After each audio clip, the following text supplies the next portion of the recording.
তুমি কি পিছের আগুন দেখো নাই? আপনি হয়তো বলবেন যে এরা দিছে, ওরা দিছে, এমনি হইছে, অমনি হইছে, যে কোনো কিছু হতে পারে। তবে আল্লাহ যদি আগুন নিভিয়ে দিতে চায়, পৃথিবীর কারো পক্ষে আগুন জ্বালানো সম্ভব নয়। ঠিক কিনা কথা? হাত তুলে বলেন ঠিক কিনা বলেন। বৃষ্টির মালিক কে? বাতাসের মালিক কে?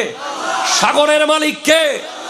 আল্লাহ যদি চায় যে এই জায়গায় আগুন ধরবে না, আমরা সবাই মিলে আগুন লাগাইতে পারবো না। আপনি আপনার মতো ব্যাখ্যা করছেন, আমি কোরআন সুন্নাহ অনুযায়ী ব্যাখ্যা করছি। আর আল্লাহ যদি চায় যে এখানে আগুন জ্বলবে, ফায়ার সার্ভিসের দাদাও আগুন নিভাতে পারবে না।